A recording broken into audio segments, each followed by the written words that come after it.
YouTube channel Yashwant Mirza and Mirza music को लाइक share subscribe करना बिल्कुल ना भूलें।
कहाँ जा था?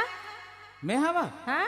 और वो संगवारी घर जात हम वो तोला संगवारी घर के सुरता आगे तो कैसे संगवारी घर जाहूँ ऐसे कहूँ तहल हर समय ते हम पिटिट पिटिट करते तो कैसे नहीं कहूँ ता काबर काबर और ये कहीं खर्चा नहीं करस का खर्चा हो?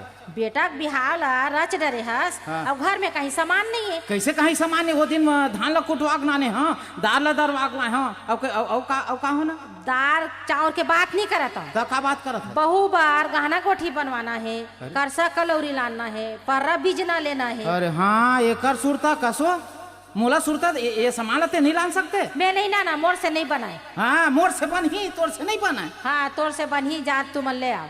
मैं नहीं जाऊँ का करूँ? एक काम कर, हाँ। दे पैसा दे तो। हाँ ये ले, के 1000 दो।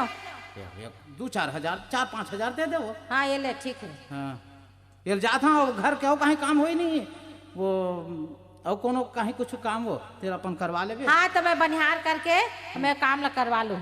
अच्छा ठीक, मैं जाता हूँ।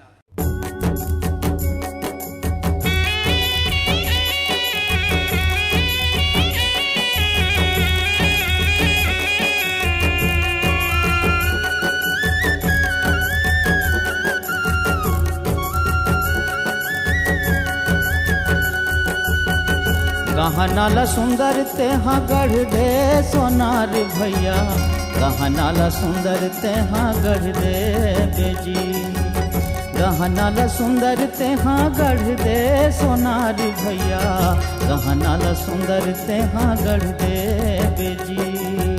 पावे के बिछिया पैजन साटिया वैठी कर धन, पावे के बिछिया पैजन साटिया वैठी कर धन, गहना ला सुंदर तेहा गढ़ दे बेजी, गहना ला सुंदर तेहा गढ़ दे बेजी।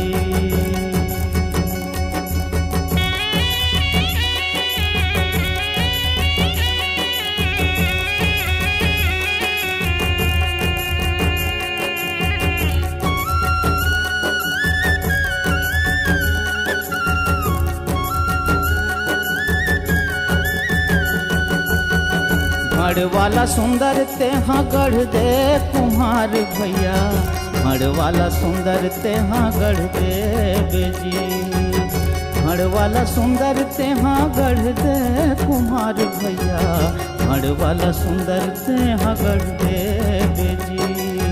बढ़िया कलसियौ करसा संग में ना दियौ दिया, बढ़िया करसियौ करसा संग में ना दियौ दिया, मड़ वाला सुंदर तेहा गढ़ दे बेजी, मड़ वाला सुंदर तेहा गढ़ दे बेजी।